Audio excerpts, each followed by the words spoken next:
Hi, this is Savara from Scrappy Mania, and welcome to another episode of Scrapping Therapy. I'm creating another page for my art journal, and what I did not film was that I took some of my scraps, I cut them in squares, I placed them, I glued them down on the pages here, and then I went over it with gesso. And the reason why I did that is because I wanted the texture on my page. Then I went ahead and pulled a bunch of my background stamps that I have that I purchased from Prima stamps, and some dollar stamps and other. So I just went ahead and pulled whatever I thought will look good in the background and used some of my Archival black ink and just started stamping on the edges of the pages. Then I wanted to create a ribbon with this paper. So, and you'll see in a moment, I create a ruffle with this paper to give it kind of a rainbow colors. And I'm just using my kids watercolor palette here. And then I wanted to create a doll that was kind of peeking on the side of that ruffle, and you'll see it in a second.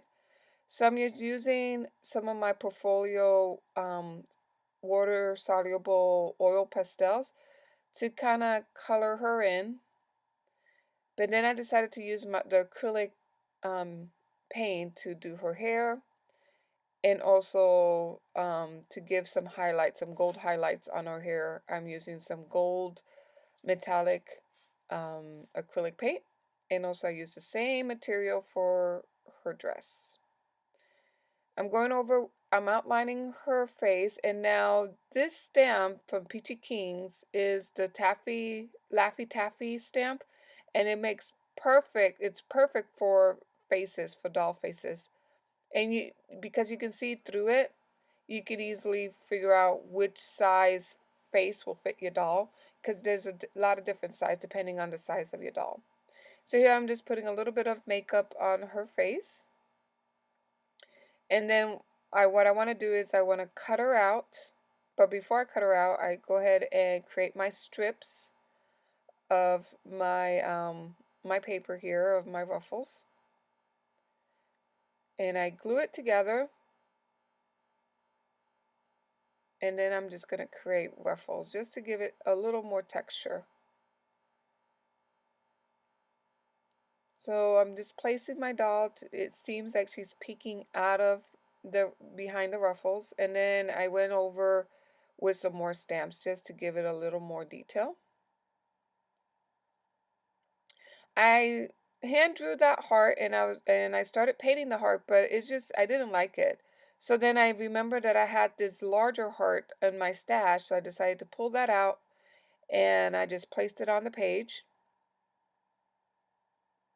And one of the things that some of the struggles I was having with this project here is that my watercolor, when I put the gesso, my watercolor paint, as soon as you put more water on it, it will react with it and move. And I didn't like that. So the other pages that I created after this one, I've been using my hairspray to fix in the watercolors, and then going over it with my mixed media gel, and it does work better. It's working better.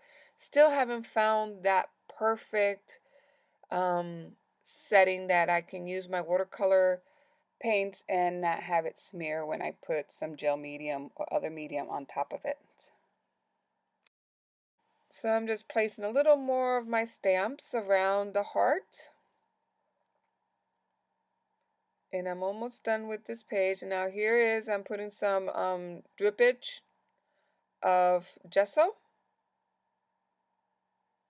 and making sure everything is nicely dry before I go over it with my mixed media gel. And see that the face of the doll, I did not put hairspray on after I painted her face. It kept blending in with the mixed media as well. So I got to find a better solution. So now I'm done with my page, and I'm just making sure that it's nice and dry. So here I'm going to give you a closer look to the page. I really like my Peachy King stamps. I cannot draw faces as well when they're this small, and it really works very well for my dolls. So I hope you liked this video, and thank you for watching. Bye now.